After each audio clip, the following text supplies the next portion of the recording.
Hey everybody, Prisma here, back with another YouTube video on 7 Deadly Sins Origin. Before we get the video started, just wanted to say don't forget to like and subscribe on this video for more 7 Deadly Sins Origin content, and turn on those post notifications. So today's video, I'm just going to be briefly going over the new developer notes, since they just dropped right now, actually just a couple minutes ago. So yeah, we're just going to run through really quickly. Bro, I already recorded this video, honestly. I didn't have my mic on, so we're gonna run through this again. So basically, they're just talking about how the grand launch survey, and they're going through all the feedback that they've gotten so far. So when they start the developer notes, we're going to receive a free SSR character. That's the first thing that they tell us right here. So we're going to receive a free SSR hero selection ticket. So for this ticket, you can select any of the following characters: Elaine, King, Gila, Jericho, Manny, Drake, or Deanne. This reward will be distributed via your in-game mailbox during the April 8 Wednesday maintenance, and then please refer to future notice for more details. So what we know so far is that we can select one of the following characters. No, you cannot select Meliodas. You cannot. Okay? You can only select the characters that are listed right here. But honestly, this is really good. You can select Jericho and Deanne, you'll be happy with any of those characters. Any other character too, you'll be happy. But me personally, I'm gonna get Deanne. I have Elaine, King, Gila, and Jericho. I don't have Manny, Drake, or Deanne, but I just want to get Deanne. She's one of the best characters in the game. She's one of the top 3 best characters in the game, first of all, and she's also one of my favorite 7 Deadly Sins characters. So I'm just going to choose her, and she's really good. So I'm going to throw her on my team once I get her. So our development team sincerely apologizes for not providing a stable and comfortable gameplay environment since the release of the 7 Deadly Sins Origin. Despite this, we would like to express our heartfelt gratitude to all Star Guardians who continue to support us with great interest and care. We'll do our utmost to deliver a more polished and continuing complete experience.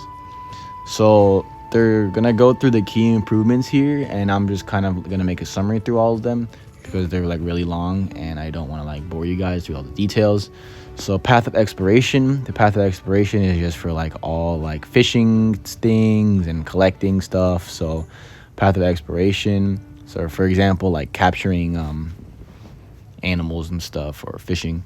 Yeah. So Path of Exploration is designed to allow Star Guardians to naturally experience various content across Britannia through mission progression. Following the April 8 Wednesday update, the number of repetitions required for missions related to crafting, cooking, capturing, and fishing within the Path of Exploration will be adjusted. We hope that Star Guardians who have not completed Path of Exploration will be able to take on the challenge again under these improved conditions. So addition of Star Fragments reward upon obtaining new skins. So for your character skins, Meliodas' skins or Jericho, any character skins, you'll be receiving 500 star fragments for each skin obtained. So if you already have skins for your characters, you're gonna get compensated for 500 each of each skin you have. So I don't know if that applies to the Tristan skin, but I'm pretty certain it will, because it gives you that one in the story. That one's basically free. Anyways, you're gonna get compensated for 500 star fragments for each skin you have. So addition of option to display other players' combat effects. So this is basically just when you're playing with your friends or whatever, and they do a combat skill or whatever. To improve combat visibility and provide a more comfortable gameplay experience, we are adding an option that allows players to disable other players' skill effects. However, important combat elements such as combined attack animations and beneficial field effects will remain visible regardless of the setting to ensure that overall combat awareness is not affected. Next one. Sorry. Addition of Abyss difficulty to boss challenge and dungeons, and adjustments to certain hell boss patterns. So right now there's easy, normal, hard, nightmare, and hell. So after hell, they're going to add Abyss. Abyss is going to be a harder difficulty, and you're just going to be able to get better rewards. You're going to be able to get SSR fragments so you can upgrade your weapons and your SSR weapons, and what does it say? Which can be used to progress SSR weapon limit breaks. Yep. So they're going to be able to drop that. And then for adjustments to certain hell boss patterns, so for example, Gila or other what's it called? Like Gila or other characters. Oh, sorry, other bosses. They're gonna be making it possible for, what does it say? I'll just read it. Currently, players attempting hell difficulty for the first time may find it difficult to react to the rapid pattern transitions of Gila and Shakira.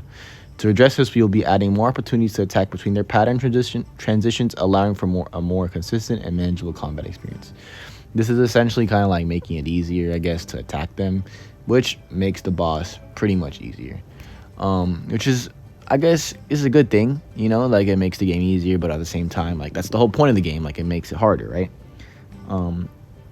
But I do find Gila very annoying, so I'm not complaining. Improvement to HP recovery when entering dungeon content. So this, I understand this already because I read this one too. So basically, like when you guys enter dungeons or anything, like and your health is kind of depleted, when you enter the dungeon, your health is going to still be depleted. It doesn't recover anything. So when you enter like a dungeon or a boss battle or anything like that, let's see what it specifically says. Dungeons, boss challenges, hero trial dungeons, and combat trials, your health is going to be restored, fully restored, and this will allow players to enter combat in a more stable state and reduce unnecessary preparation. So like you don't have to go and use potions to heal yourself before you fight the boss, or you don't have to leave to go to a goddess statue and heal yourself, or like anything like that.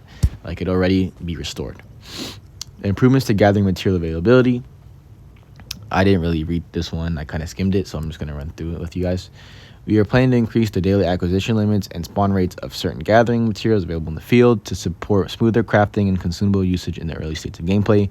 We will be increasing the amount of materials available in locations where resources such as gold ore, flower petals, and tree sap can be gathered. We will continue to monitor the availability of gathering materials and make further adjustments as needed. So it just makes it easier to gather materials and stuff. Increased availability of early game growth materials and reward adjustments. So we would be adding rewards to existing content to increase the availability of enhancement stones and refinement stones. Enhancement stones and refinement stones will be added to rewards, dungeons, and boss challenge content. And we are also preparing updates that allow players to obtain additional quantities of both enhancement stones, refinement stones from mastery dungeons. In addition, the gold dungeon will be the gold dungeon cube usage will be from 10 to 5, which makes it easier because I don't know why they made it 10 in the first place, because that boss should not require 10. That's stupid.